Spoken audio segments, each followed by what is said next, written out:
अस्सलाम वालेकुम, मैं हूं रज़वान सर। एस्टैब्लिशमेंट ने आखिरकार एक विकेट उड़ाती है और वो पहली विकेट उड़ाई है नवाज शरीफ की। और इससे आप अंदाज़ा कर सकते हैं कि आने वाले दिनों में ना सिर्फ जो इस वक्त नवाज शरीफ की विकेट उड़ाई गई है, आने वाले दिनों में मज़ीद विकेटें गिरेगी और इसमें फिर बारी आएगी शहबाज शरीफ की भी और इसमें बारी आएगी आसिफ अली ज़रदारी की भी। और जो भी आजकल बढ़ के मार रहा है, बड़ी बढ़ चढ़ के बातें कर रहा है, बड़ी कहानियाँ सुना रहा है, फिल्में चला रहा है, ड्रामेबाजी कर रहा है, सबका नंबर लगने वाला है। सबसे पहले तो नवाज शरीफ का मामला, इस हवाले से 3-4 खबरें हैं, बड़ी अहम तरीन बहुत बड़ी खबरें हैं, ब्रेकिंग न्यूज़ मेरे पास आपके साथ में शेयर करता हूँ। सबसे पहले नवाज शरीफ ने आपको बताया कि एक तो काफ़ी अरसे बाद उसको जिस तरह से ये पंजाब के अंदर देहातों के अंदर आपको पता है चीज़ों को काफ़ी अरसा अंदर रहने के बाद कंबल निकालने हों या कुछ और धुप लगवाई जाती है, उसको कहते हैं धुप लगवाई जाती है। तो इसी तरह से नवाज शरीफ को बाहर निकाला जाता है कुछ अर्से बाद, 6 महीने बाद, साल बाद, 1.5 साल बाद, 2 साल बाद उन्होंने भी धुप लगवाई जाती है। तो नवाज शरीफ को बाहर निकाला जाता है, लेकिन ये जी धुप लगवाई जाती है उल्टी पै जाती, कम पुट्ठा पै जाता है। वो कम सीधा होने के बजाय नवाज शरीफ कम पुट्ठा करके आ जाता है। अब नवाज शरीफ को तो बाहर निकाला गया था कि चलें आए बाहर आए, आज़ाद कश्मीर के अंदर, गिलगित बल्तिस्तान के अंदर कैंपेन करें और वहाँ पर जाके अपना तकरीर करें, लोगों से बात करें, खिताब करें, लेकिन मामला उल्टा पड़ गया। कम पुट्ठा पै जाता है यानी मामला उल्टा पड़ जाता है।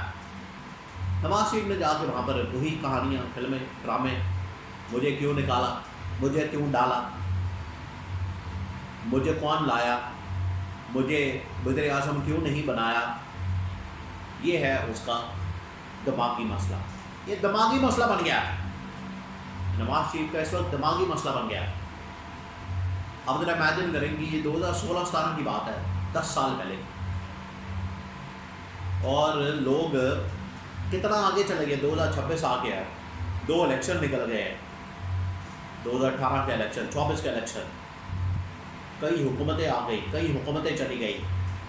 इस दौरान नवाज शरीफ मुल्क से बाहर भी चला गया, डील भी कर ली, कई इसको हार्ट अटैक भी हुए दरमियान में, फिर डील करके वापस भी आ गया, फिर इसका भाई वज़ीर आज़म बन गया, इसकी बेटी वज़ीर आला बन गई, दिमाग इसका अभी भी उधर ही फंसा हुआ है। 2016 के अंदर, 17 के अंदर मुझे क्यों निकाला।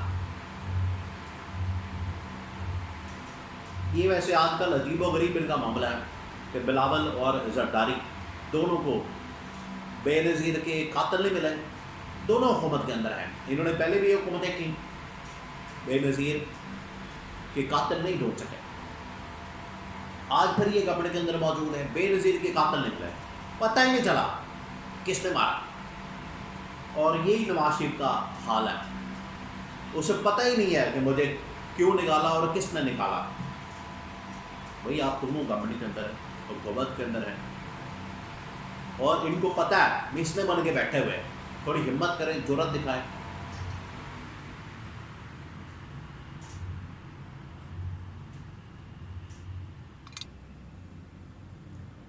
नवाज शरीफ भी थोड़ी सी हिम्मत दिखाए और शहबाज शरीफ और साथ में जो जरदारी है और बिलावल है, ये हिम्मत दिखाएं, नाम लें उनके कि किन्होंने निकाला, क्यों निकाला, कब निकाला, कैसे निकाला, किस वक्त निकाला, किस वजह से निकाला। और इसी तरह से बिलावल और जरदारी को बेनज़ीर के कातिलों को बेनकाब करना चाहिए। हुकूमतें ले लेते हैं, हुकूमतों के अंदर बैठे हुए और वही ड्रामे, वही कहानियाँ, वही फिल्में। अब ये जो दोनों ने पहली तो विकेट गिरा दी है, उड़ा दी है नवाज शरीफ की। नवाज शरीफ ने जो हमला किया, बढ़ के मारी, ये एस्टैब्लिशमेंट के ऊपर हमला कर दिया। पैगाम दिया गया शहबाज शरीफ को कि अपने भाई को समझाओ। नवाज शरीफ को फ़ौरन इसको भगा दिया, फरार करवा दिया और वो पहुंच गया उधर स्विट्ज़रलैंड के अंदर। अब इलाज के बहाने ड्रामेबाजी के बहाने या कि कौन सा इलाज है, कैसा इलाज है, किस चीज़ का इलाज है, कुछ समझ नहीं आता। इनका दिमाग का इलाज होना चाहिए, सिर्फ एक ही चीज़ का। बाकी ये बिल्कुल ठीक है, दिमाग नहीं ठीक इनका। और इसी तरह से बिलावल का भी नंबर लगा हुआ है, ये आप जहन में रखें।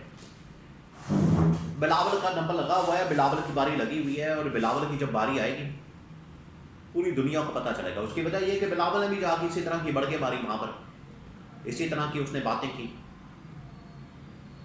और उसने कहा कि किसी का पाप भी मेरे बाप को नहीं निकाल सकता, यानी जरदारी को कोई नहीं निकाल सकता, और कराची को हमसे कोई नहीं ले सकता। NFC वार्ड के अंदर कोई चेंज नहीं की जा सकती, कोई तब्दीली नहीं की जा सकती, सूबे डिवाइड नहीं किए जा सकते, सिंध गवर्नमेंट हमसे कोई नहीं ले सकता। ये सारी बातें उसने की, तो बिलावल का नंबर भी लगने वाला। कमर दिलशाद ने बता दिया था, साबिक सेक्रेटरी इलेक्शन कमीशन, कि बिलावल को डिस्क्वालीफाई करना, ना अहल करना कोई मसले वाली बात नहीं है। बिलावल को डिस्क्वालीफाई करने के लिए क्या करना, उसे डिस्क्वालीफाई करने के लिए, क्योंकि उसके पास वो दो सीटें मौजूद हैं इस वक्त, पीपल्स पार्टी पार्लियामेंटेरियन का भी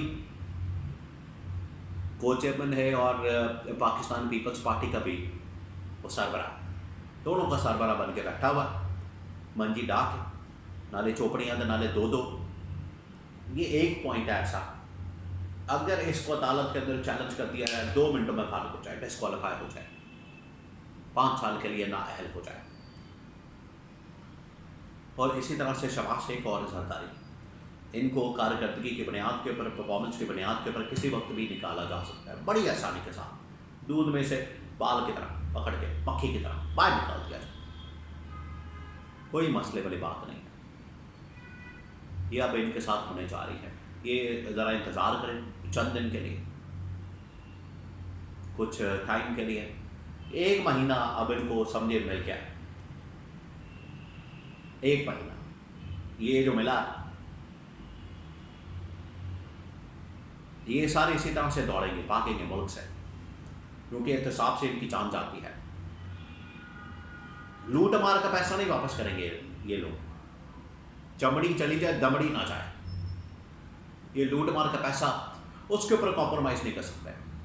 अपना इक़्तिदार चला जाए, हुकूमत चले जाए, सब कुछ लूट जाए, बर्बाद हो जाए, लेकिन पैसे के ऊपर ये हवा भी नहीं लगने देंगे। ये है इनका सबसे बड़ा मसला। तो जब इनका एहतसाब होगा, ज़ाहिरी बात है, फिर इनको पहले निकाला जाएगा, फिर एहतसाब होगा, फिर ये भागेंगे। तो ये नवाज शरीफ भागा, उसके बाद बाकियों का नंबर लगेगा, और एक एक करके सारे भागेंगे।